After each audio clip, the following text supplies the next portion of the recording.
morning, ladies. It's me, Sandra, TTC 45, and I know that it is hard for you guys to see me. It is about 6 o'clock in the morning, and it is still dark in my neck of the woods. But today is my first day back to the RE clinic. I have not been to this clinic since I was released after I found out I was pregnant. And it will be interesting to see the response of the nurses when they see me walking through that door. I'm sure they already know I'm coming. But you guys have hopefully seen my Dubai video. I just got back in town a couple days ago, and as clockwork, my cycle came down just on a date that I expected it to come.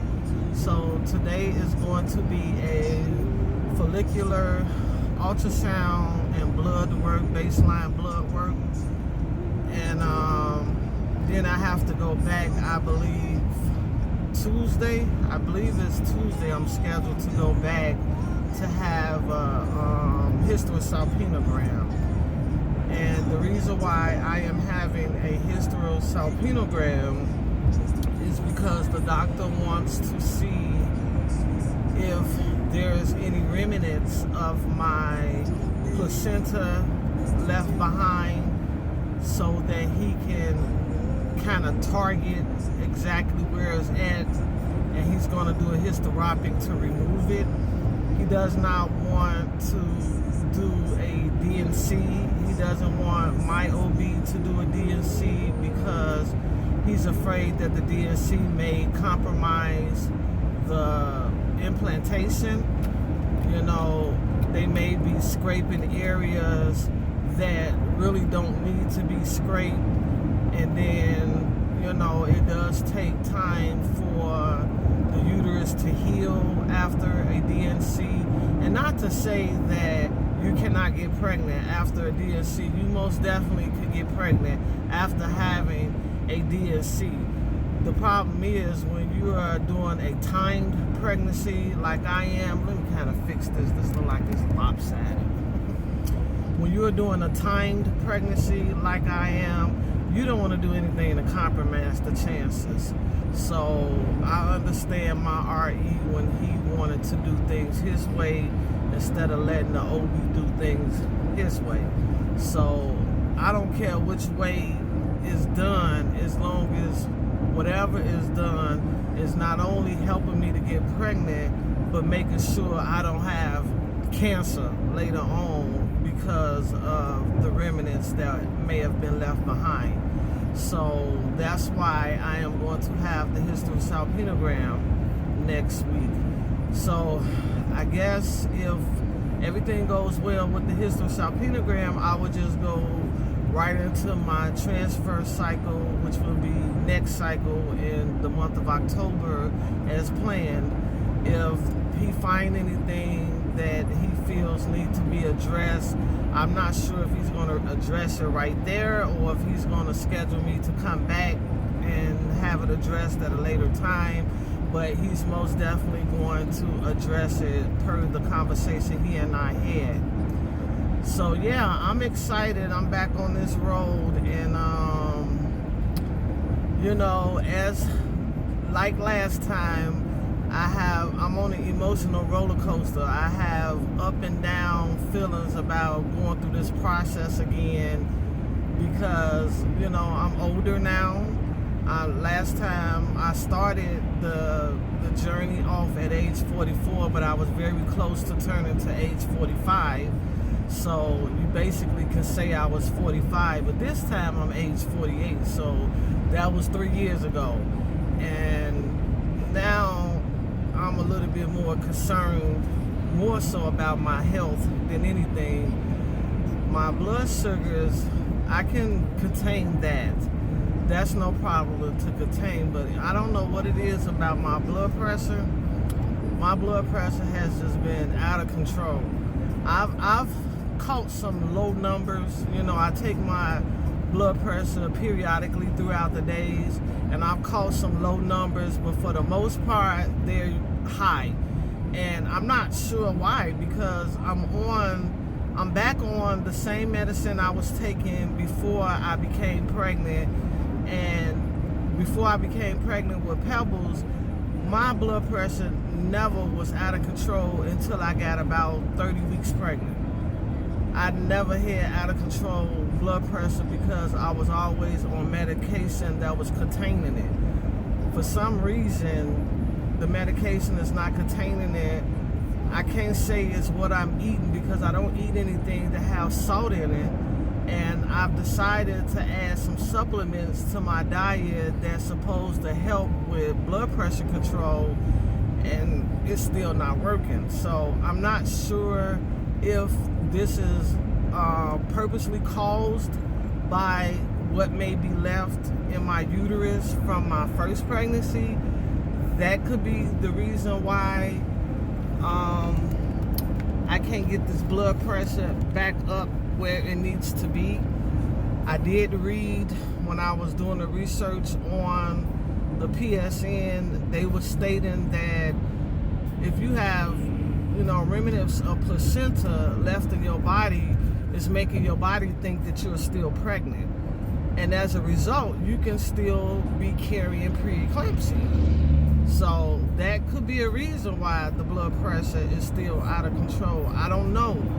The good thing is that this cycle was much, much more close to normal than any cycle I had in the last 6 months. This was the most closest to normal cycle I have had in a long time, and I was really shocked by that. First of all, I was shocked that it came on time at the date, which would have been 28 days from my last cycle, and then the last cycle actually came on 28 days before the cycle before that. However, the last cycle was very, very heavy. This cycle, I was not heavy at all, and it only lasted, the normal 3 days that I usually be on, and I didn't have no real bad cramping. Now, you guys know I've been really suffering with the cramps. The cramps have been horrendous. So I didn't have that. So those are all good signs. I'm glad to have a painless cycle, and it's not really heavy. That's a good sign that there possibly is no GTD in there. That was my biggest concern, is having GTD. And so those are all good signs, with the fact that I don't have any positive pregnancy tests, and, the only thing that I'm suffering now is the blood pressure. So I'm going to try to see if going back to exercising is going to help with the blood pressure, because I'm thinking that that's the only thing I have not tried. I mean, I'm very active. I don't exercise, but I'm very active. I'm always doing something, whether I'm doing something in my yard, doing something around the house. And as you guys know, I just came back from Dubai, and trust me when I say I stayed busy day and night, because I was only there for 8 days, and I was making the most of that 8 days. And so we got rest in between, but we were busy. We must have visited about 6 or 7 malls, and they got way more malls than the number of malls we visited. And we just walked around the malls. We just wanted to see what was different about their cultural and their way of living than ours. And I gotta tell you, ladies, that was the best vacation I have ever been on. And I hate that it was so short. So I do plan, at least I knocked it off my bucket list, but I do plan to travel there again one day. I'm not sure if I'm gonna wait till Pebbles get, big enough to last on the plane to go down there. Excuse me. Maybe when she get about 5 years old or something, I might go back down there. But I don't have no plans of traveling out of the country no time soon. Now, I do have one more vacation that's coming up, the last vacation of the year, and that vacation is supposed to be to California for Christmas. This is the first year that I finally get Christmas season off. Now, I usually get Christmas Day off and New Year's Day off, but now I have the whole season off. I finally gained enough seniority where I can take the whole Christmas season off. So I will be taking off just before Christmas, and I won't be returning back to work until just after New Year. So the vacation plan is to San Diego, California. Hopefully the wildfires don't stop us from going down there. I mean, I'm praying for the families and those who are affected by the wildfires. That is really horrible what happened down there. I'm not sure if how it happened is true. They say it came from a gender reveal party. I'm glad I don't do those things. I'm old school. I found another way to do a gender reveal when I was pregnant with Pebbles rather than going through all of that. So, but hopefully things will be, back to normal down there, and the COVID numbers would have come down a lot. I'm not afraid of traveling during this COVID season. At first I was, until I realized that the COVID season is actually keeping everybody at home. So it's more easier to travel now than before the COVID, because the airports are not crowded, the airplanes are not crowded. Like when we was on the plane, they told us we could really sit wherever we wanted to sit, except for first class, unless we paid for it. First and business class, unless we paid for it, we couldn't sit there. If we wanted to lay down and sleep on multiple seats, we can do that as well. That's how empty that plane was. And that's how I like it, because that lowers your chances of catching COVID, because you're not around large crowds. When we got to Dubai, they were telling us how usually it is busy. Most of the activities we did, they usually don't get through those activities those quick. That we usually couldn't last as long as we was lasting doing the activities because of the crowd. It was no crowd down there, so that made it just more safer to not have to be around a lot of crowds. So I was really happy about that, and the fact that I didn't have to worry about quarantining when I got back, because the only countries that's on the list for quarantining if you visit is Brazil, China, and parts of countries in Europe. And so we didn't visit none of those locations. So when we got back, going through customs was smooth sailing. Matter of fact, going through customs in Dubai was smooth sailing. We went through there like we lived there. I couldn't believe how easy it was to get up in there. And when I called, not really called, but when I researched on what was required to get in there, they had all these different restrictions. You have to have a COVID test within 72 hours before you get on an airplane. You have to make sure you have travel's insurance that's going to cover you should you catch COVID-19. They had all these restrictions, but yet when we got there, they didn't ask for none of that stuff. That's the killer part about it, So we didn't get a chance to do Abu Dhabi tour. I was a little bit disappointed about that, because Abu Dhabi was not letting nobody outside of UAE into Abu Dhabi. And even if you stayed in UAE, if you lived outside of Abu Dhabi, you had to have had a COVID test within the last 48 hours. They was real strict. They was not letting tourists in Abu Dhabi. And we did book a Abu Dhabi tour, and we couldn't do it, so that tour ended up getting exchanged for a East Coast tour. That was very boring. It was very boring. I really would have loved to do the Abu Dhabi tour. The East Coast tour was very boring, but we did get to see some historical sites that were ancient years old, like before Christ type. And that was interesting to see, but the trip itself was very boring. Another good thing about traveling at this time is that we didn't have to travel with other tourists. Only one tour we went on, which was our safari tour. We had one other couple in the truck with us. But for the most part, all the excursions that my friend and I did, we did it solo. We didn't have to have nobody else with us because that's how low the visitation to Dubai is now. They don't have a lot of tourists coming down there during this corona time. But oh my God, when I say they treated us like queens, they treated us like queens. I nearly shed a tear because I had to leave. I just did not want to leave at all. The first tour guide that we met, he just became our friend, and we exchanged WhatsApp numbers, and any and everywhere we needed to go, he came and got us and took us. He would check on us every day and make sure we was okay.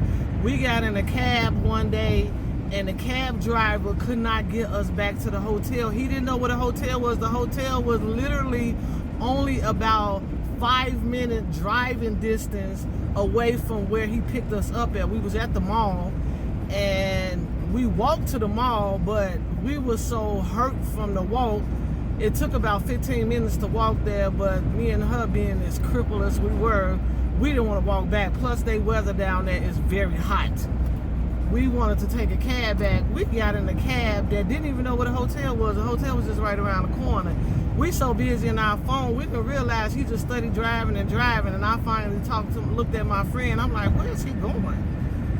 And so we started asking him, where was he going? He said he going to the hotel. I'm like, dude, the hotel was only just around the corner. I mean, you just constantly driving and driving and driving. And before you know it, we was all the way on the other side of Dubai somewhere. I mean, it only take like, I would say $3 in the cab to get from the mall to the hotel. When it was all said and done, that cab fee was all the way up to like $30-something because we was all the way on the side. But he didn't charge us that because he did realize he had us in the wrong spot. But the reason why I was telling you that story is because the first driver that we encountered that I changed WhatsApp numbers with, his name is Iqbal. I was texting him while I was in that cab, and I was telling him, I said, we got kidnapped by the cab driver. I'm like, he don't know where he going. Iqbal was on a tour. He was on a safari tour with another group of tourists, and this man was ready to leave that tourist to come find us. He's like, where are you at? He's like, text me your location. He's like, I come now, I come now. This man was so wonderful. I mean, he checked on us all the way until we landed back home in Chicago. And he just became family to us. It was just really, it was a great experience. It's a great experience. And so, you know, my older kids, they traveled a lot. I've always traveled with not just my kids, but other people's kids. You know, my cousin was just telling me yesterday, her and I was talking about today's kids, how they don't have that extra support that they used to have when they was young. She said, I remember when we was young, you used to take us everywhere. You used to take us to the movies. You used to take us out to eat. You used to take us to the theme park. You used to take us out of town. She's like, they don't have that today. And that's the way I always been. I like to travel, and I like to have the kids to be able to have that experience. So my kids did a lot of traveling when they was young. They've never did a lot of out of the country travel. So that's going to be different with Pebbles. Pebbles and I are going to travel the world as long as God's willing. You know, as long as he give me breath and give me the health and strength that I need to get on them planes and stay on them planes for hours and hours and be able to take. I want her to travel the world. I want her to go to India, where that's where her dad is from. Her dad is from the northern part of India, and I want her to go. Sorry about that, guys. I had to answer a very important call. It's getting a little bit daylight out here now that I'm more close to the RE clinic. But yes, that was the most wonderful experience, and I want Pebbles to be able to experience that. I prayed when my children were babies. I prayed to God to let me live until they all became adults, and God answered that prayer. And I'm praying that prayer again to let me live to any kid I have from this point on, make it to adults, because my mom didn't make it till I was an adult, and my dad, he did make it till I was an adult, but just passing adulthood, he ended up passing. And it's just not a good feeling when you lose your parents at such a young age. You don't get to have all of those wonderful experiences that most kids get to have, because nobody ain't gonna do for you what your own parents would do for you, you know. So I'm going to try to let my baby experience that as she get older. But yeah, ladies, I am so glad to be back on this journey. I'm not 100% sure if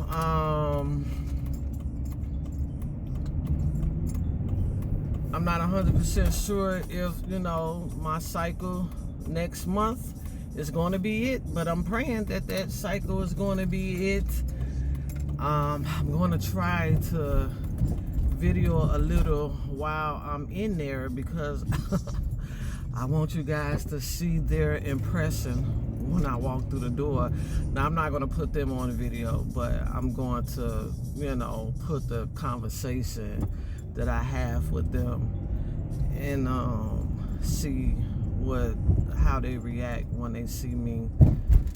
And I will conclude this video when I come out to let you know how things went. Okay, ladies? See you soon.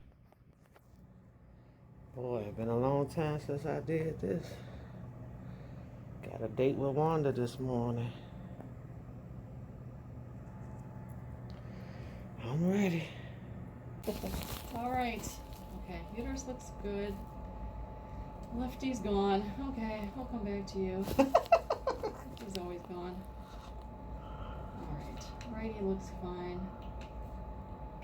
Good. All right. Yeah, frozen cycle is a lot easier. Don't have to come in that often. Once you start the estrogen, you just have to come in like 3 times. Okay. It's not bad. Not bad at all.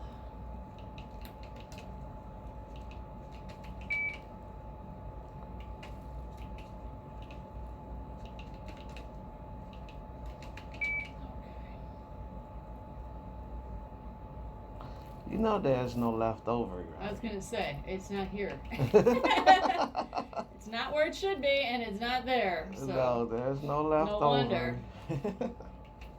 All right, so this is all good. Beautiful. Beautiful. Do you need a pad or anything? You okay? No, I'm okay. Okay. All right, so come.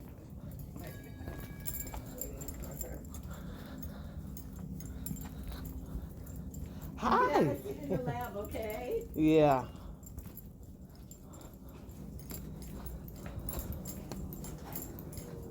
Let me see the girl. How are you? I'm doing good. Look at you. Oh, you're back. Yes, I'm How's back. baby girl? She's doing good. Oh, your pictures were so beautiful. You did. You sent of her. Yeah. I found them. Sandra. Yeah. I know her. Okay, ladies, I'm back.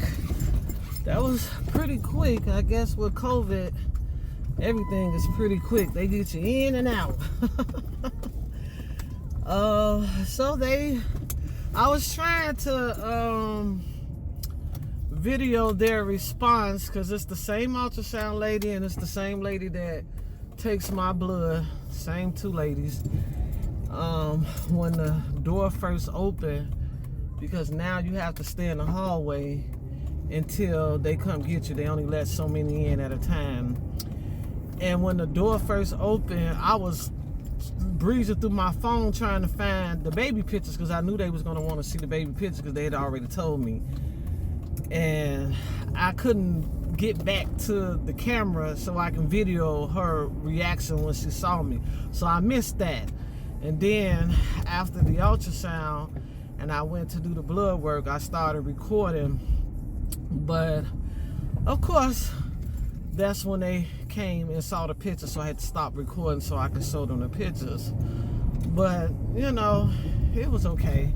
She said everything looked good. They only, because I'm going for a frozen embryo transfer, they don't look for nothing except for making sure that everything is at the baseline like it's supposed to be.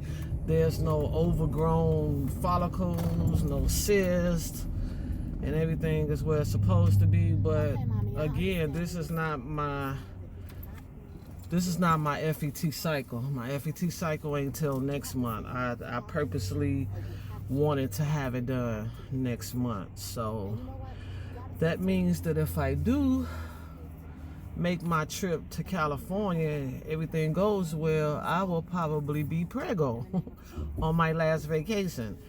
And I probably won't take a vacation for a while. If I do take another vacation next year, it's most likely going to be after the baby is born, and it's going to be somewhere close by, not nowhere I have to go far, because I don't want to be traveling far with no newborn and no toddler. Not right now. I would rather wait until the newborn gets to the age of walking. And then I'll probably be okay with that, but nah. So anyway, yeah, but I'm done. And I guess you guys noticed that I'm all glammed up today. Guess what? It's my first day back at work as well. I have been off of work for 6 months due to Corona, and my job is rotating us in and out every pay period. And they started this in July, I believe, and they finally got to my rotation. So I'm finally rotating in for this pay period. Today is the 16th of September, and I will work until the 29th of September. And after the 29th, I will not return back to the office until the 16th of December. They're only allowed to have so many workers in the office at once to maintain social distancing and,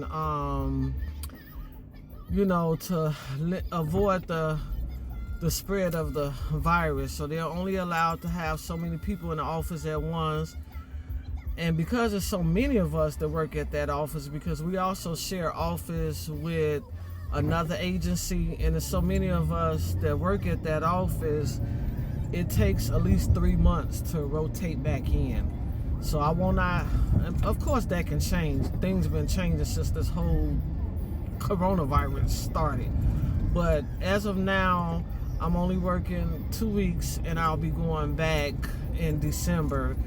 The good thing about going back in December, I go back December 16th. I'll be going on vacation a couple of days after that. So I won't be in the office at all, because when I come back from vacation, I will be off the rotation. Unless they try to do something slick and change it like they did this last one. I was originally supposed to go in on September the 1st, and I was happy about it because I knew that on September the 5th, I was leaving to Dubai. So I knew I wasn't going to be in the office but a couple of days, but then they ended up switching it on me and made me come in on the 16th instead of the 1st. I'm like, yeah, they probably caught a hold to the fact that I was going on vacation. Like, no, she coming in this office. If everybody else had to come in this office, she bringing her butt in this office. So yeah, it'd be interesting to get to work to see what things is like. Let me see. I got a whole bag of goodies that I brought back from Dubai as souvenirs from my supervisor, my manager, and some of my closest co-workers. So yeah, it's a good thing that I'm going back this week because I'll be able to pass out those souvenirs. And plus I owe some money too, because while we was off for work, there were things that we had did as a group that we wasn't able to bring the money together. So they were saying, okay, well, when is your rotation to come in, just bring the money in then. I'm the last on the rotation, so I'm the last one that's got to bring in money. So yeah, but it's not much. I think I owe $5 towards one thing and like $12 towards something else. So anyway, yeah, ladies, so that concludes this video. I hope that you guys are having a great day, great week, good cycle. I'm hoping that you guys are going to stick with me with this one final journey. I am praying for those who are also still in their journeys, praying you guys get that big fat P. And you know, ladies, just don't give up, you know, and pray for me. Pray for me. This was a really hard decision for me to make. Like I said, I'm older now. I do have pre-existing conditions. I just want everything to be okay.